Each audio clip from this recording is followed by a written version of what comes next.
Welcome to the Women's Money Wisdom Podcast. I'm Melissa Joy, a certified financial planner and the founder of Pearl Planning. My goal is to help you streamline and organize your finances, navigate big money decisions with confidence, and be strategic in order to grow your wealth. As a woman, you work hard for your money, and I'm here to help you make the most of it. Now, let's get into the show.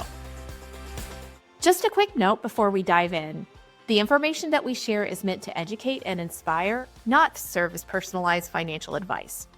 Everyone's situation is unique, so be sure to consult with your own financial professional for guidance that fits your life. And just so you know, the opinions shared in this podcast are my own and those of my guest, and they don't necessarily represent those of any organizations that I'm affiliated with. For more important disclosures, please go to our webpage at pearlplan.com. Now, let's get started.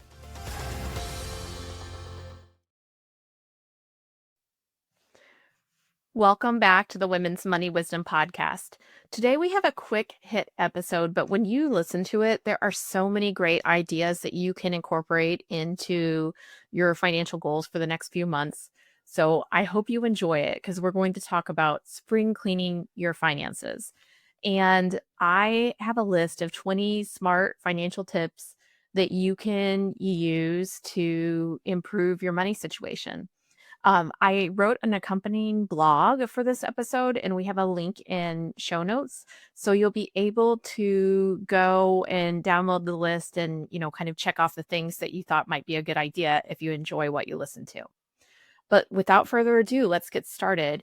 I feel like springtime is such a great, moment for regrowth, renewal, and living in Michigan. Certainly, I almost recorded this episode outdoors because it is such a breath of fresh air to have wonderful, warmer season after a long winter. And when it comes to your money, the themes for spring cleaning are get organized, do better, get your to-do list into action mode, and be incremental. So you don't need to do everything all at once, but if you could take 1, 2, or 3 ideas from this episode and incorporate them into your life, I think that's a win. So you don't need to conquer the world. Just make continual improvements, and incremental improvements are great. But be action oriented and, take something off the shelf and get it done that is taking up headspace, is stressing you out because you haven't gotten around to it. That's a win as far as I'm concerned. And I'll be honest, I'm much better at spring cleaning when it comes to my money than to my house or my garden. So, lean in where you are good independently and ask for help when you need it. So it's okay to, schedule a financial review with your financial planners or something like that. Okay, so here comes the list. Let's start with number 1, review your budget. Especially in 2025, so many people are concerned that maybe prices are changing, maybe our economic situation is deteriorating, or there may be instability in terms of your job security. And knowing what you spend and what is a necessity and what is a maybe or nice to have, that can be really critical. I'm not someone who would shame you if you don't know your exact budget. I get it. That's kind of my life as well. But it's so helpful if you can edit and audit whenever possible. I think like once or twice a year, just going through all the statements where you spend money, make sure if you are using credit cards for points that you're looking through all the details, not just the bottom line of what you spent that last month, as well as all your bank accounts and anywhere else you have regular payments coming out. And assess, are some of the things that you signed up for just not what you're actually using? It may make sense to get rid of them. And you may want to lean into certain areas that are more important to you, and rearranging your budget can allow you to do that. Some great tools that can help you. I know that a lot of super budget oriented people love YNAB, and we also use Monarch Money with our clients. So that's another great resource if you want to digitize your budget setting. Number 2 recommendation, update your financial goals. I'd also make a note here, celebrate the wins. If you were really working hard to, for example, get an emergency reserve and you have it now, great. Acknowledge your achievement and then reset your goals for what's next. You can always revisit and say, hey, this goal felt like it was a long way away in the past, but now we really want to work on it. You can adjust timelines. Give yourself incremental, kind of pit stop numbers. That would be great to know that you're on the right track. And also assess for any recent life changes to see if you need to make any updates. Number 3, check your credit report. So, we have a access, all US citizens, to free annual credit reports. And if you go to those credit reports, or also if you use a service that tracks your income and fees in general, then this is a great time to do it. Maybe twice a year, because you have access to 3 reports. You could use one this time of year and one 6 months later, but just double check and make sure that everything's getting paid. You don't have any fraud or anything that you're not aware of. This is a great time to do that. Put it on your calendar then for the next time you should check. Number 4, rebalance your investment portfolio. This, especially in a year like this, I never tell people, as markets are down, at least at the moment that I'm recording this, to completely bail on your investment strategy. But if you've been neglectful and haven't been rebalancing your investments, and they're kind of on a, journey of their own that doesn't have a lot of attention to it, you should absolutely rebalance and diversify your portfolio. Make sure that it has the right mix of stocks and bonds. And if you're not sure where to start, get some help. You can find online resources. If it's for your retirement account, you may have access to information through your plan. And if you work with a financial planner like me, it might be a good time to reach out and just make sure everything is in ship shape for the way you want it to be right now.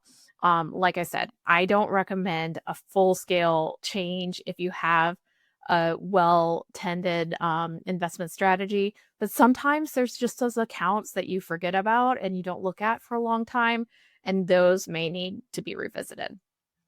Number 5, this is a good one. So important. Increase your retirement contributions at least once a year, if not twice. And I think a good time is right after you filed your taxes. Another great time, if you get salary adjustments or inflation COLA adjustments in your salary toward the end of the year, those are both ideal. Nudge up your 401k savings, put some money into your IRA or Roth IRA, nudge up your health savings account contributions. All of these help protect you in the long term. And every year, the amount you're allowed to put in is inflation adjusted. So you may have been maxing, but now you need to review and update. Or also, just if you start somewhere and plan to increase it over time, having that regular time where you remember to increase and say, hey, can I afford to do 1 or 2% more? That can be really critical to easing into a successful long-term plan. Number 6, organize your financial documents.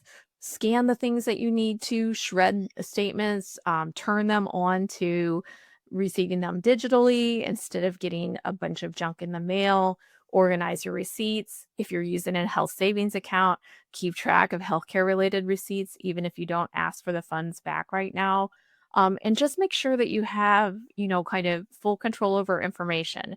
If there's an account statement that you used to get and you haven't seen it for a while, maybe it's time to log in and reorganize those accounts, or find that lost password, or make a phone call if you can't get in. So I actually have an account that was sold from one company to another, and I need to make a phone call. So I'm putting that on my personal to-do list. The financial planner can do their own spring cleaning too.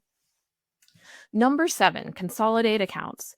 I find so often people end up collecting accounts along the way, and sometimes it's by design because they really feel like, oh, I'll be a little bit safer if I just spread things out all over the place. But it kind of becomes a scavenger hunt when you need to get organized. There's so many different challenges if you just start to collect account after account. And so my kind of rule of thumb is, don't have too many accounts. Every account should have a reason and a purpose. And, we could debate this on an episode, but I really feel like fewer custodians or locations can also be really critical. And so if you have old employer plans, you could think about putting them into your current retirement plan or rolling over to an IRA. If you have a bunch of different accounts, you're not sure why, maybe fewer is better. It's so much easier then to make sure that you have the right beneficiary designations, the right account titling, the right mix of stocks and bonds when things are a little more consolidated, because of multiple logins, tracking things all over the place, especially if you're doing it yourself. can be really challenging. My rule of thumb is when there's not a reason to be more complex, keep it simple. And then you can devote more time and energy to the few parts of your overall financial life that really need the increasing kind of degree of difficulty. Don't make things more difficult right off the bat by having things all over the place or not being organized. Number 8, audit your insurance coverage. So, whether we're talking about home and auto, which is a biggie for everybody, or your renter's insurance, or your health insurance for your plans for enrollment, or even considering long term care insurance, it's important to give refreshes along the way. I didn't even mention life insurance, and been having a lot of conversations with young families who need term life insurance because they don't have adequate coverage to replace one or the other family member's income if something were to happen to them and they passed away. But then also there's certain instances where you may be overpaying for insurance you don't need if you've been able to, kind of grow your overall estate and net worth outside of your life insurance. And then generally property insurance is getting more and more expensive. Some of this might be justifiable because property values are higher. There's more intense storms and there's more intense, unfortunately, property damage. We know big examples. We've had clients and friends who lost things in fires, floods, hurricanes, etc. And so insurance can get expensive. You need to know two things. Are you overpaying and are you underinsured? And a review or audit can be critical in order to assess that. If you're really comfortable with the insurance agent that you work with today, then ask them to do an assessment and make sure that you're adequately covered and there's no opportunities to save. And if you don't have that strong connection with the insurance agent, one of the things that we do for our clients is make a recommendation for an independent broker who can assess your overall insurance needs. And then when you just think, where do I even start with life insurance? That's a great area too, where you need to be careful and not be oversold insurances that you don't necessarily need. We're not huge fans in most cases of things like whole life insurance if you're a young starting out family. But simple term life insurance is something that financial planners can recommend or insurance agents. Number 9, evaluate your emergency fund. Everybody needs to remember not to just kind of fix it and set it aside when it comes to your emergency reserves. Your lifestyle may have expanded and your old amount that you keep kind of in your 3 to 6 month war chest may be smaller than it needs to be. That said, I also work with a lot of families that end up kind of having more and more cash building up, and maybe they've kind of topped off the emergency reserve and have some excess funds that could go to more retirement savings, additional investments outside of their retirement accounts, etc. And so assessing and saying, do we have the right amount? Do we need to work on getting more? Or do we need some options so that we can make sure that we don't have too much cash building up? Now, I will say people always come to me and they're like, oh my God, I'm so embarrassed. I have so much cash. This is not something to be embarrassed about at all. And there's not judgment. There's also not one rule of thumb. Some people feel a lot more comfortable with a lot of cash, and that's okay by me. Number 10, plan for your big expenses. So maybe you need to replace a vehicle, or perhaps you are planning for a big remodel, or the kids are going off to college. If you have a big cost that's coming up, you might as well start now in making a game plan for where that money is going to come from. You may need to sock something away. You may need to prepay for a vacation. It just depends on what's coming up. But do plan ahead. You can't fully predict any unanticipated costs, but you can certainly start to get your ducks in a row for that bill that will be coming. So again, that goes back with refreshing your goals, but the big expenses for the next 6 to 12 months should definitely be assessed. And that's when you need the realistic, this is exactly how it's going to be happening, not just an ethereal, oh, I think I have enough. We'll see when we get there. Number 11, this is a biggie. Update your beneficiaries. I see so many cases where people neglect their beneficiary designation. This goes back to that simplify and don't have too many accounts. Because if you have 20 accounts to keep track of for your beneficiary designations, you're much more likely to screw one up than if you just have one. There's one retirement provider that we work a lot with, and it feels like when you go to update your beneficiaries that you've updated it across all the accounts. It's a university employer, so they happen to have like more plans than just one. And we see so many times that the clients haven't updated every single account. So, like if you have a custodian and you have a lot of different plans under the same custodian, like Schwab or Fidelity, you probably need to go into every single account and update your beneficiaries. And you can also provide beneficiary designations on accounts that aren't retirement accounts. So, remember, you also need beneficiary designations for your life insurance. You need it for sometimes your house, the deed to your house, and your bank accounts and your investment accounts that are not retirement accounts. A lot of these are payable on death or transfer on death beneficiary designation. That's kind of the nomenclature or language that you would hear from the bank or custodian. But there's a lot of different things that you may need to update. And certainly talking to an estate planning attorney or your financial planner to make sure that you're adapting and covering all of your bases can be really important. Some no-nos, like let's say you have a most responsible family member who you're like, I'm just going to name you as beneficiary and then you can figure it out. Or maybe you have minor children and you're like, oh, it's my sister who would take care of them if something happened to me. So I'll just have this other family member be the beneficiary. No, do not do that. You really need to go in, have a thorough plan. And if things are complex, that's where the attorney comes in to assist you. Don't assume that somebody will just dole it up because they have tax consequences that you don't get to, bill other people for. So that's really important to consider. Number 12, look at your debt and interest rates and make sure that everything is in alignment. We all know that interest rates have gone higher over the last few years, and they really are a much bigger factor in terms of the cost of your house, your automobile, your credit cards, personal lines of credit, student loans, even. And so be paying off the highest interest debt if you can first.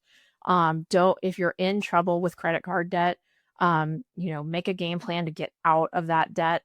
And really just make sure that you're not, kind of addicted to borrowing, because it was so easy when interest rates were 2, 3, or 4% to say, oh, I'll just pay it off later and we'll figure it out and let's just get what we need. But that is not the case today. The interest rates are 7, 8, 20, 30 when it comes to credit cards. So this is like real money, real difficult to get out of when you get in a hole. And so it's important to plan for. And if you need that to be your main priority for this spring cleaning, get right to it and make that a top priority. Number 13, I love this one. Maximize your rewards. If you're participating in credit card programs, loyalty programs, your bank account has rewards, etc., you don't get rewards or awards for, just having the most at the end. You actually really need to spend those because there's often kind of reward inflation where the value of your awards goes down over time. So having a solid strategy where you're going to capitalize on those loyalty programs that you're using, and maybe you defer some costs or reduce some costs for things you're planning to do this summer, by cashing in some of your miles or awards. That all makes it worth the time and expense because in many cases you're paying a fee for the programs. Make sure that you're incorporating a plan to use what you get.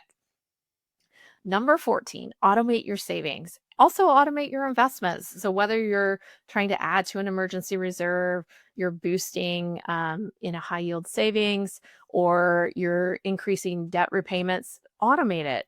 I recently reviewed my mortgage payment and bumped up the payment that I make so that we'll have it paid off earlier. I felt like there was room in the budget. You can always turn it down later. Maybe you decided that your cash account was too high, but the market's so bumpy, you're like, I'm not sure what exactly the right time is to put more in. Well, then why don't you make a game plan where you can bump things up and just start $1,000 a month and then nudge it to 2 or something like that. So automating is always helpful, just like simplifying or reducing the number of accounts is. Number 15, review your tax withholdings. You just did your taxes if you're with the majority of Americans. And I know more and more people are also delaying or extending their tax returns. That's okay too. But if you had a huge tax bill, then maybe it's time to adjust your withholdings higher and also plan to make estimated payments. And perhaps you're on the converse side where you get a bunch of money back, but you could have used that money during the year. I understand that there are some people who are like, no, this is how I pay off my credit cards, and more power to you. That's great. But otherwise, if you're just not hitting the target and estimating your taxes appropriately, then it may be time to review and assess whether you're making the right withholdings and nudge it up or down depending on your circumstance. Number 16, refresh your estate plan. I cannot emphasize enough how this is like a laborious chore that I know everyone hates, or at least most people do, but is so critical, so important to have your affairs in order. People don't think about it because they think, oh, I'll get around to it when it becomes important.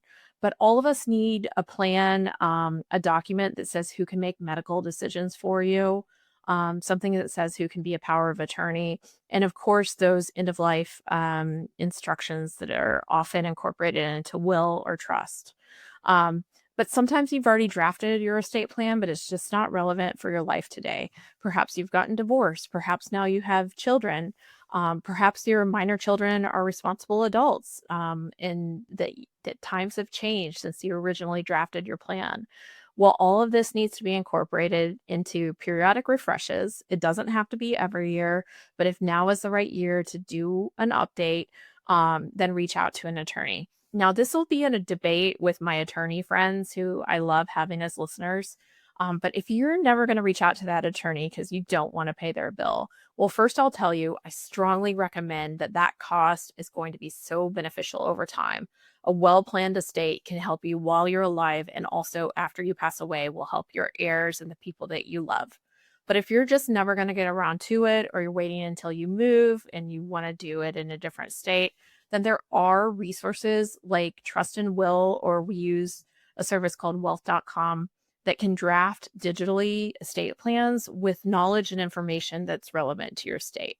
Again, I would always start by recommending working with an attorney. But if you're like, no, I would rather like chat GPT estate planning documents, please, there are better ways to do this at a reasonable cost.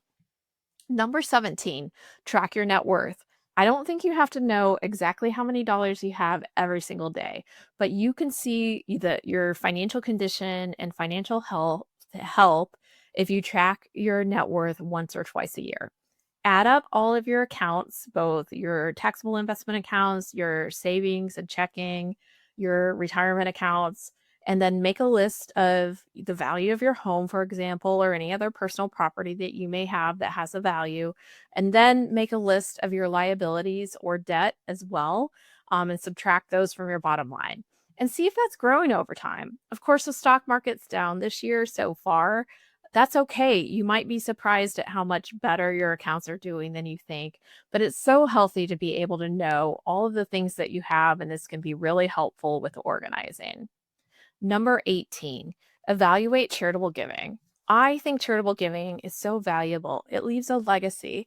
It tells a story of what's important to you. And not everyone's going to feel that it's appropriate right now to do charitable giving. But if you have philanthropic goals that are important to you, if you feel like you'd like your money to be going to a place that makes a difference, perhaps now would be a great time to consider either a recurring gift, or if you're close to itemizing on your tax returns, you might want to make a bigger gift with something like a donor advised fund, where you could get a tax break now and then dole out the proceeds of your gift over time to deserving nonprofits.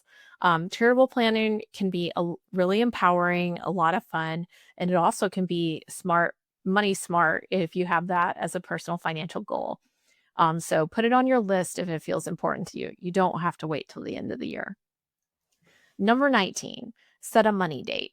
So if you're someone who makes joint financial decisions with your partner or spouse, then now is a great time to say, hey, we should check in. Do you have any things on your to-do list? Here's some things on my to-do list, or let's read this blog and see if there's any great ideas for things that we should do together. you can send them a text with this episode and then say, I want to make a money date where we spend 30 minutes or an hour going over our finances and seeing where we think we have either weaknesses or opportunities. We can also congratulate each other on how we're doing well. If you're single or someone who doesn't make joint financial decisions, you might want to make a money date or have an accountability partner with a trusted friend. I know that that's one way that a lot of women I work with love to kind of focus on their money, just like a book group, but instead with a financial accountability partner. So let me know, by the way, if you're trying this out, because I'd love to hear some stories and feedback about how it goes. And then finally, number 20, check on your financial plan with your financial team. If you're someone who's invested in a financial plan by hiring professionals like myself to either handle investing or financial planning, or in our case, we really look at both, and or you're working with a tax professional or estate planner, it's always great to be able to collaborate, to check in, to make sure that everyone is being proactive and not neglecting reviewing opportunities. And so it's always good to have a check-in. And this is a great time of year to plan. You've got your tax return, which is critical information as far as I'm concerned. And you have a lot of runway for the rest of the year. So if you want to really get things done, pulling together a list of action items or to-dos can be really good right now. I hope you liked this quick hit of actionable ideas, and do be sure to download our blog where you can print out the list and check some off. And let us hear how it's going. We love your feedback, and we also appreciate if you like the podcast, follow it, and provide us with a review. Have a great week, and we'll see you next week.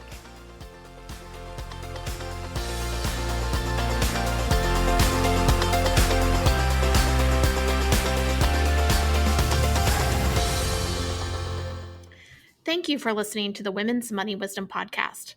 If you found value in this episode, the best way you can support the podcast is to forward an episode to a friend or leave a review. Go to pearlplan.com and the podcast link to get all the resources and links mentioned.